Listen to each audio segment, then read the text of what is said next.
મહામારીના સમયમાં પગારમાં ઘટાડા તથા મોંઘવારીને કારણે પીડાતા પગારદાર વર્ગ તથા મધ્યમ વર્ગ માટેની રાહતની અપેક્ષા આ વખતે બજેટમાં રાખવામાં આવતી હતી, પરંતુ નાણામંત્રી અને વડાપ્રધાને સીધા કરવેરાની બાબતમાં આ વખતના બજેટમાં નિરાશ કર્યા છે। નમસ્કાર દર્શક મિત્રો, આપ જોઈ રહ્યા છો કે ન્યૂઝ અને હું છું જીગર।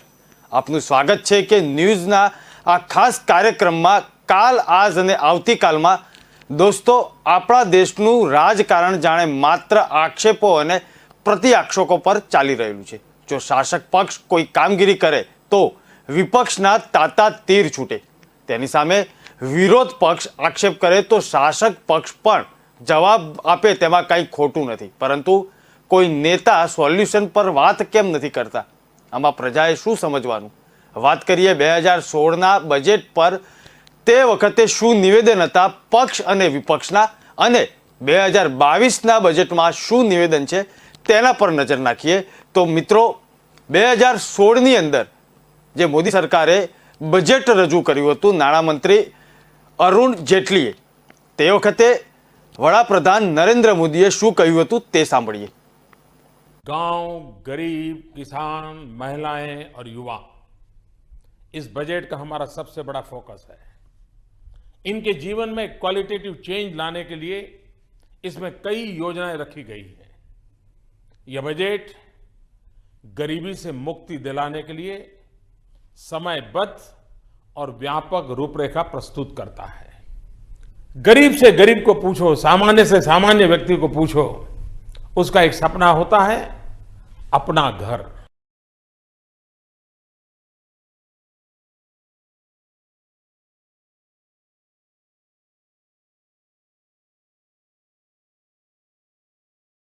इसलिए इस बजट में वो सारे प्रावधान किए गए हैं जिसके कारण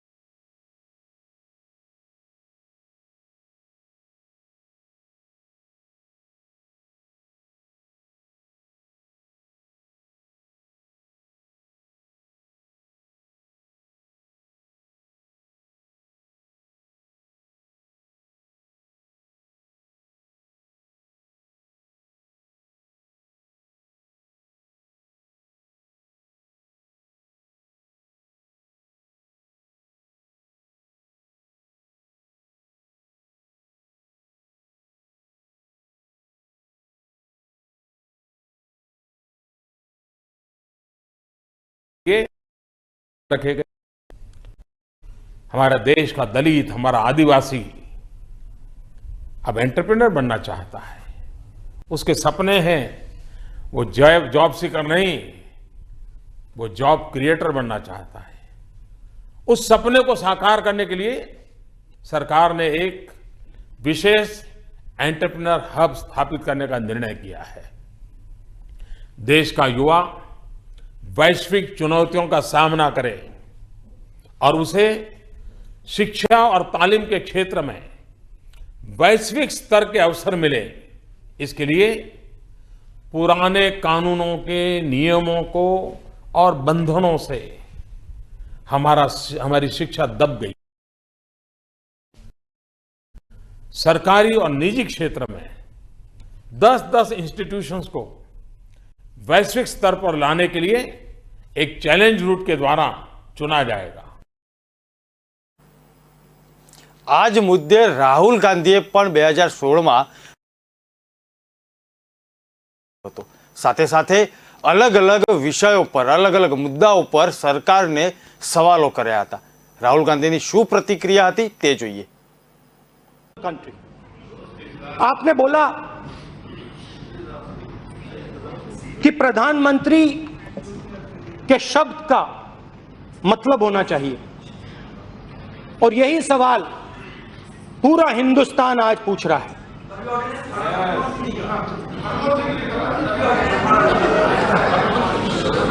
15 लाख रुपए हर व्यक्ति के बैंक अकाउंट में, जुमला नंबर 1, जुमला नंबर 1, जुमला स्ट्राइक नंबर 1, 15 लाख रुपए हर बैंक अकाउंट में। जुमला स्ट्राइक नंबर 2, 2 करोड़ युवाओं को हर साल रोजगार।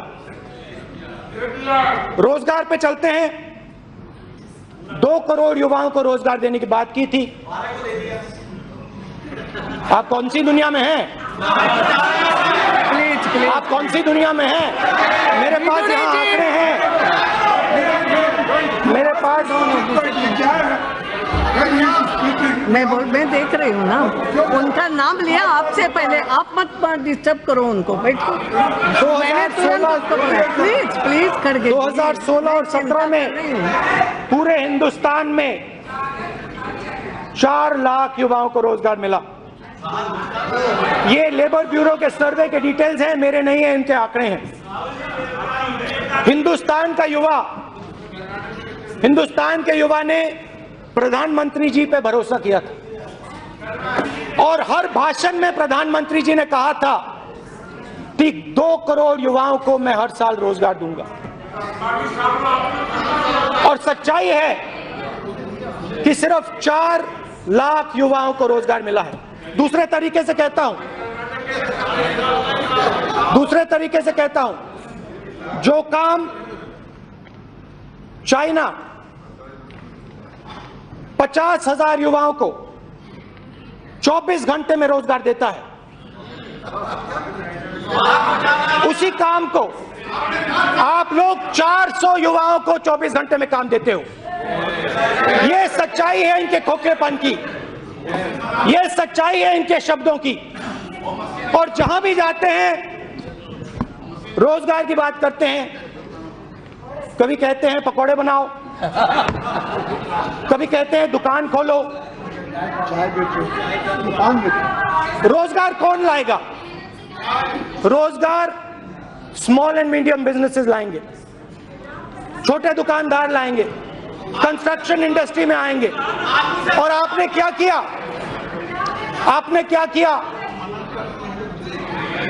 पता नहीं क्या हुआ, कहां से मैसेज मिला, क्या हुआ? 8 बजे रात को काले धन के खिलाफ प्रधानमंत्री जी ने एक्शन लिया, डिमोनेटाइजेशन किया।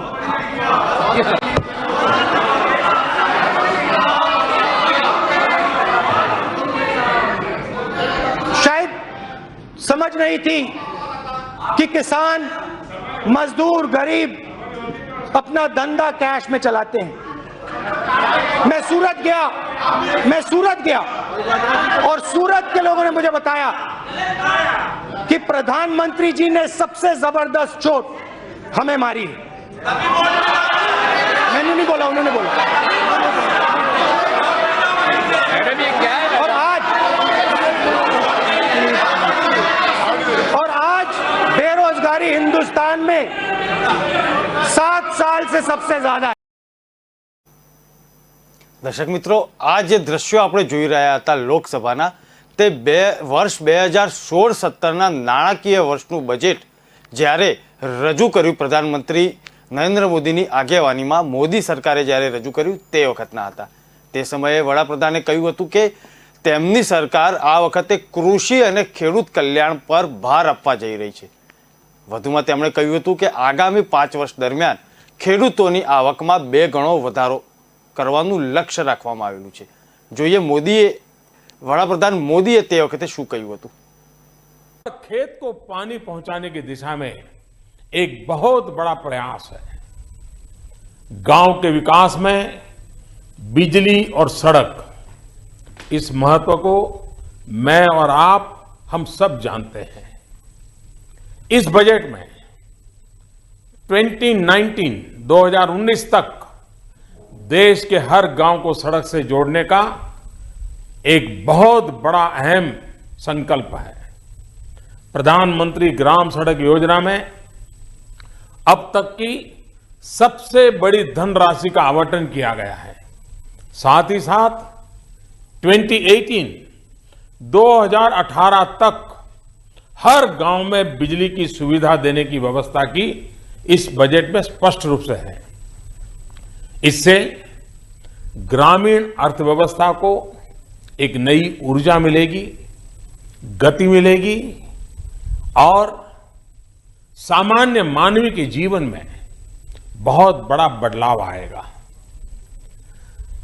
हम ये साफ जानते हैं, गरीब से गरीब को पूछो, सामान्य से सामान्य व्यक्ति को पूछो, उसका एक सपना होता है अपना घर। हर गरीब का सपना है अपना घर। मिडिल क्लास हो, नियो मिडिल क्लास हो, उसका सपना कैसा पूरा करेंगे? सरकार की मदद के बिना संभव नहीं है। और इसलिए इस बजट में वो सारे प्रावधान किए गए हैं जिसके कारण हाउसिंग सेक्टर को बल देगा और सामान्य से सामान्य मानवी को घर देगा। इसके अलावा किराए के घर में रह रहे लोगों को किराए की राशि के ऊपर भी इनकम टैक्स में छूट में बढ़ोतरी की गई है। 5 लाख तक की आय वाले व्यक्तियों के लिए आयकर में कमी की गई है। हमारे देश में गरीबों के नाम पर राजनीति बहुत हुई। आप यह जानकर के चौंक जाएंगे कि गरीब मां अपने बच्चों का खाना बनाने के लिए जो चूल्हा जलाती है, उसके कारण उसके और उसके बच्चों के स्वास्थ्य पर गंभीर खतरा पैदा होता है। जो इस विषय के एक्सपर्ट हैं, जानकार लोग हैं, उनका कहना है कि चूल्हे के कारण, उस धुएं के कारण गरीब महिला के शरीर में एक दिन में 400 सिगरेट का जो धुआं होता है, उतना धुआं उसके शरीर में जाता है। ऐसे गरीबी की रेखा के नीचे जीने वाले करोड़ों परिवारों को इससे मुक्ति दिलानी है। और इसलिए ऐसे गरीब परिवारों को मुफ्त में गैस कनेक्शन देने का एक बड़ा ही महत्वपूर्ण निर्णय हमने किया है। 5 करोड़ गरीब परिवार जो आज चूल्हा जलाते हैं, उन्हें धुएं से मुक्ति मिलेगी।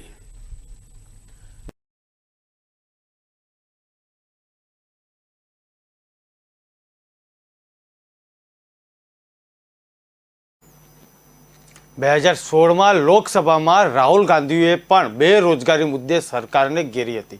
તેમણે આંકડા સાથે યુવાનોને કેટલો રોજગાર મળ્યો તે પણ જણાવ્યું હતું અને સાથે સવાલો સરકારને કર્યા હતા। વધુમાં તેમણે કહ્યું હતું કે નોટબંધીથી કાળું નાણું બંધ થયું કે નહીં તે પણ સરકાર જણાવે। અને 2016માં રાહુલ ગાંધીએ શું કહ્યું તે પણ આપણે જોઈએ। बाहर देशों में ओपिनियन है कि हिंदुस्तान पहली बार अपनी हिस्ट्री में, हजारों साल पहले नहीं हुआ है, मगर पहली बार अपनी हिस्ट्री में अपनी महिलाओं की रक्षा नहीं कर पा रहा है। गैंग रेप होता है,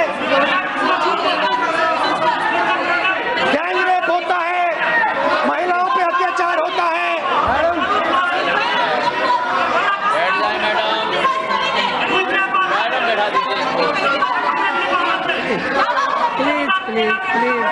पहली बार मैंने कहा कि पहली बार हिंदुस्तान के इतिहास में ऐसा रेप्यूटेशन हिंदुस्तान का बन रहा है। ये हिस्ट्री में कभी पहले नहीं हुआ है।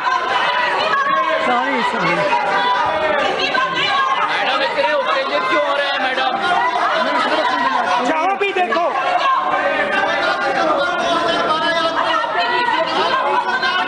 जहां भी देखो,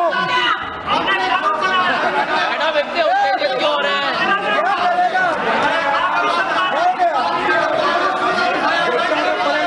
मैडम इतने परेशान है, मैडम इतने परेशान। महिलाओं पे अत्याचार पूरे देश में, ये बार-बार दलितों, आदिवासियों, माइनॉरिटीज पे अत्याचार, लोग मारे जा रहे हैं, पीटे जा रहे हैं, कुचले जा रहे हैं। प्रधानमंत्री के मुंह से एक शब्द नहीं निकल सकता है। क्या दलित, माइनॉरिटीज और आदिवासी हिंदुस्तान के नहीं हैं? क्या ये किसी और देश के हैं? ये महिला हमारी देश की नहीं है? तो जब ये होता है, प्रधानमंत्री के मुंह से एक शब्द क्यों नहीं निकलता है? मेरा सवाल है। अपने भाषण में वो उसका जवाब दे। मंत्री जाके हार डाल दी। उल्टा उनके मंत्री जाकर उन पर हार डालते हैं। इससे हिंदुस्तान का फायदा नहीं होता। દર્શક મિત્રો, આ જે દ્રશ્યો આપણે જોઈ રહ્યા છીએ તે 2016ના છે, જ્યારે લોકસભાની અંદર બજેટ રજૂ થયું હતું ને ત્યારબાદ પ્રતિક્રિયાઓ જે વિપક્ષની હતી તેમાં રાહુલ ગાંધી તેમની વાત જણાવી રહ્યા હતા.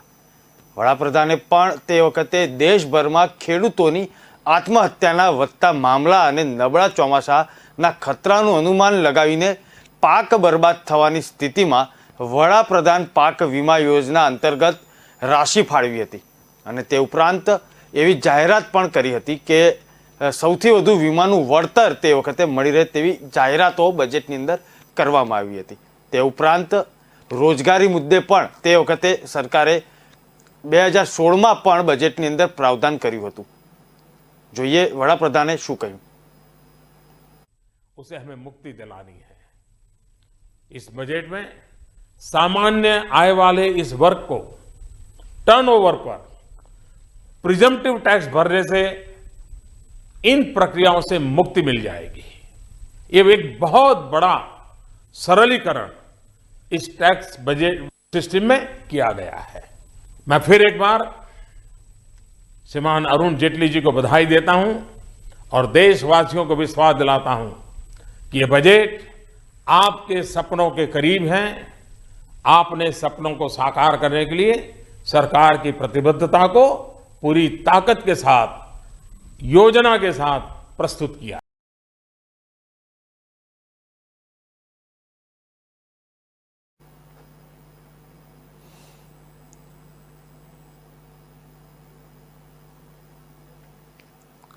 હવે જોઈએ વર્ષ 2022માં શું છે બજેટની વાતો. વડાપ્રધાન નરેન્દ્ર મોદીએ શું કહ્યું તે પણ જોઈએ, પરંતુ ચર્ચા કરીએ કે આ વર્ષે બજેટ જ્યારે લોકસભાની અંદર રજૂ થયું ત્યારે મોદી સરકાર પાસેથી સામાન્ય માણસની ખૂબ અપેક્ષાઓ હતી.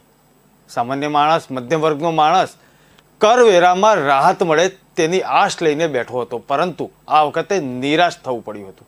જોઈએ 2022માં શું હતી બજેટની વાતો અને નાણામંત્રી દ્વારા વ્યક્તિગત રીતે કરના દરમાં કોઈ ફેરફાર કરવામાં આવ્યો ન હતો અને કોઈ નવો કર લાગુ કરવામાં પણ નથી આવ્યો, અથવા તો એમ કહી શકાય કે નવી રાહત પણ આ વખતે આપવામાં નથી આવી.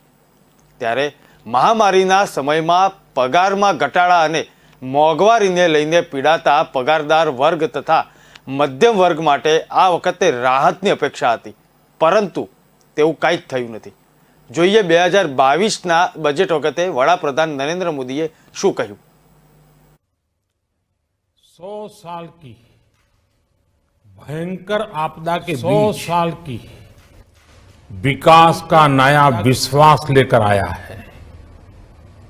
ये बजट अर्थव्यवस्था को मजबूती देने के साथ ही सामान्य मानवी के लिए अनेक नए अवसर बनाएगा.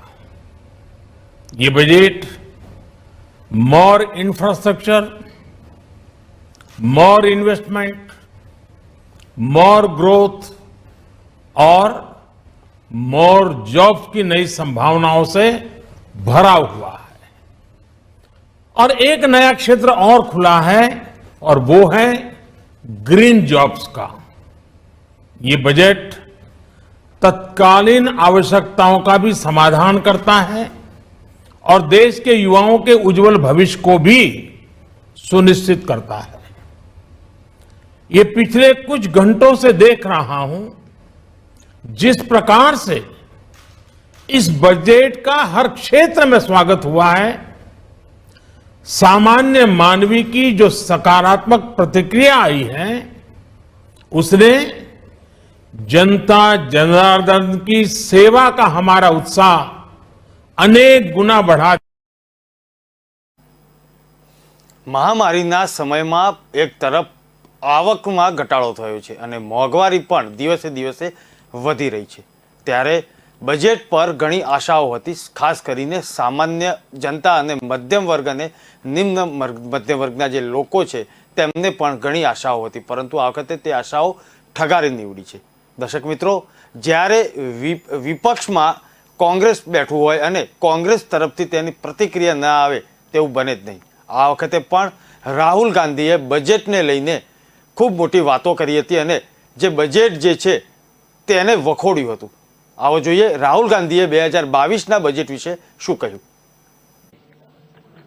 दो हिंदुस्तान बन रहे हैं, एक अमीरों का हिंदुस्तान और दूसरा गरीबों का हिंदुस्तान, और इन दो हिंदुस्तानों के बीच में खाई बढ़ती जा रही है। आपने अभी देखा होगा, अभी दो स्पीकर्स ने बात की, मगर आपने यह नहीं कहा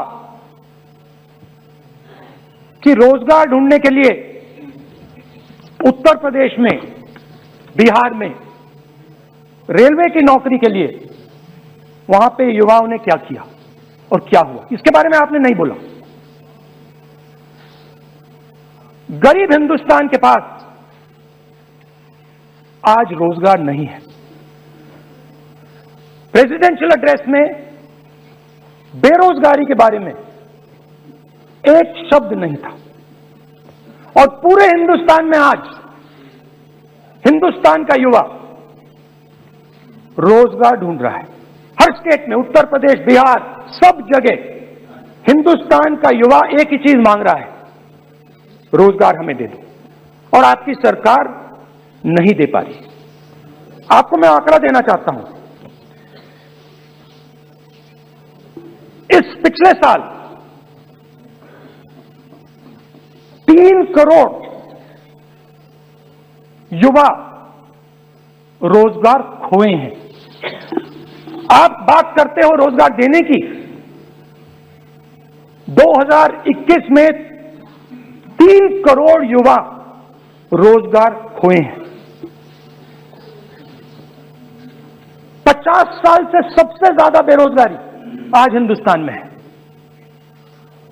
आपने मेक इन इंडिया की बात की, स्टार्टअप इंडिया की बात की, मगर जो रोजगार हमें, हमारे युवाओं को मिलना चाहिए वो नहीं मिला, और जो था वो गायब हो गया।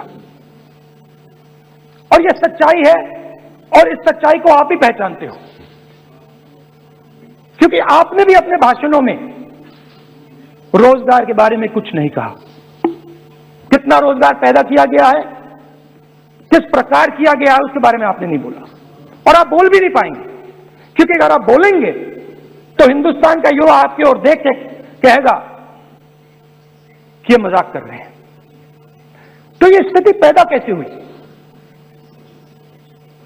ये दो हिंदुस्तान पैदा कैसे हुए?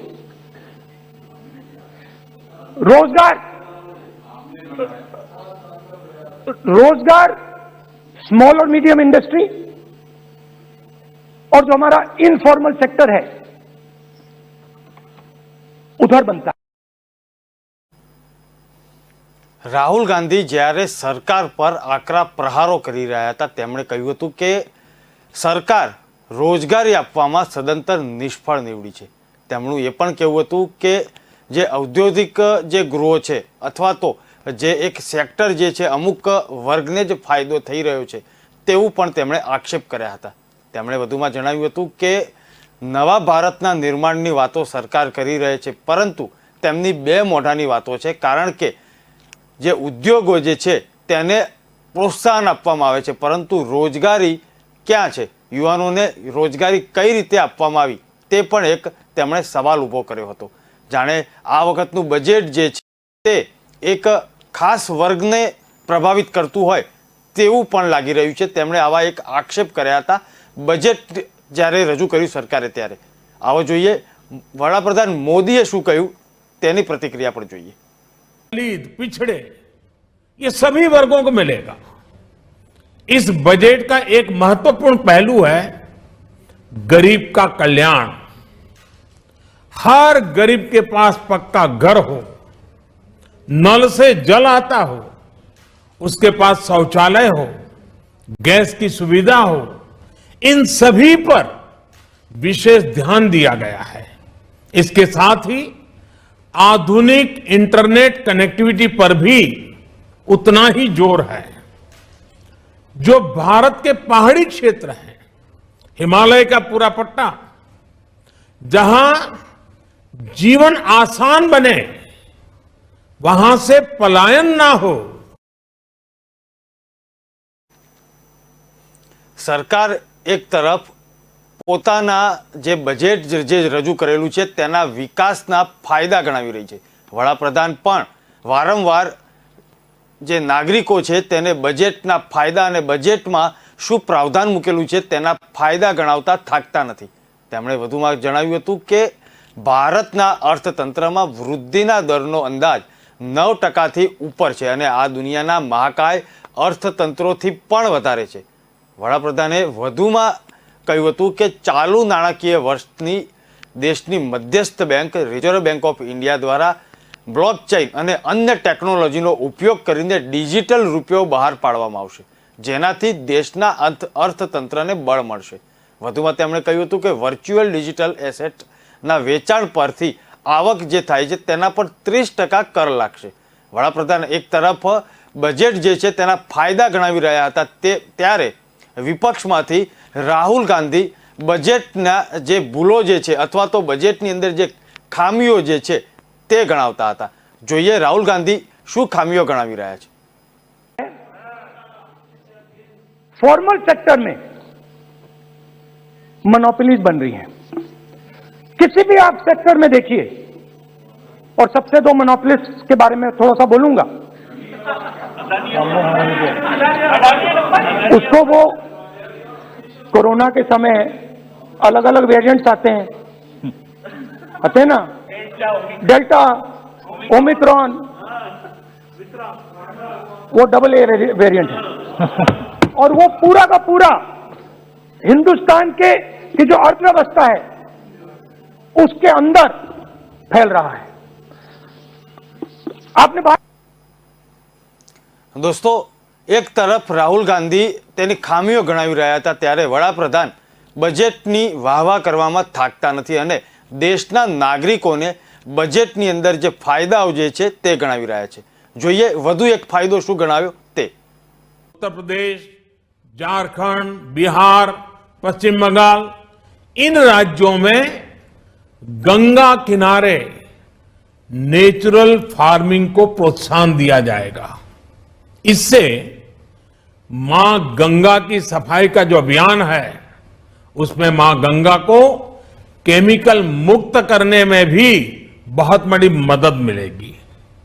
बजट के प्रावधान यह सुनिश्चित करने वाले हैं कि कृषि लाभप्रद हो, इसमें नए अवसर हो. વડાપ્રધાન બજેટના ફાયદા ગણાવતા થાકતા નથી ને એક તરફ રાહુલ ગાંધી પણ તેના ડ્રોપ પોઈન્ટ જે છે તે ગણાવી રહ્યા છે. જોઈએ વધુ એક વિપક્ષનું નિવેદન, રાહુલ ગાંધીનું નિવેદન. प्रधानमंत्री जी को आपको सुझाव देता हूं, ये जो दो आप हिंदुस्तान आप बना रहे हैं, इन दो हिंदुस्तानों को जोड़ने का काम जल्दी से शुरू कीजिए. स्मॉल एंड मीडियम इंडस्ट्रीज की मदद करना शुरू कीजिए. जो हमारे बेरोजगार युवाएं हैं उनकी मदद कीजिए. और ये जो आप पूरा का पूरा धन इन्हीं 5-10 लोगों को दे रहे हो, क्योंकि ये आपकी मार्केटिंग करते हैं, आपको टीवी, व्हाट्सएप, फेसबुक पे लगाते हैं, ये काम आप बंद कीजिए, नहीं तो देश का नुकसान. દર્શક મિત્રો, આ હતી બજેટની વાતો. દેશના બધા જ નેતાઓએ બજેટ કેવું હોવું જોઈએ તેની વાત કરી હતી, પરંતુ સોલ્યુશન પર વાત નથી કરી, ના કરશે પણ નહીં. આપણે શું સમજવાનું, આપણે આપણા દેશની સંસ્કૃતિનું પાલન કરવું, સર્વધર્મ સંભાવ, તમામ ધર્મ, વિચારધારા અને માન્યતાઓ પ્રત્યે આદર ભાવ સેવવો, પણ નેતાઓની વાતમાં તો ન જ આવવું.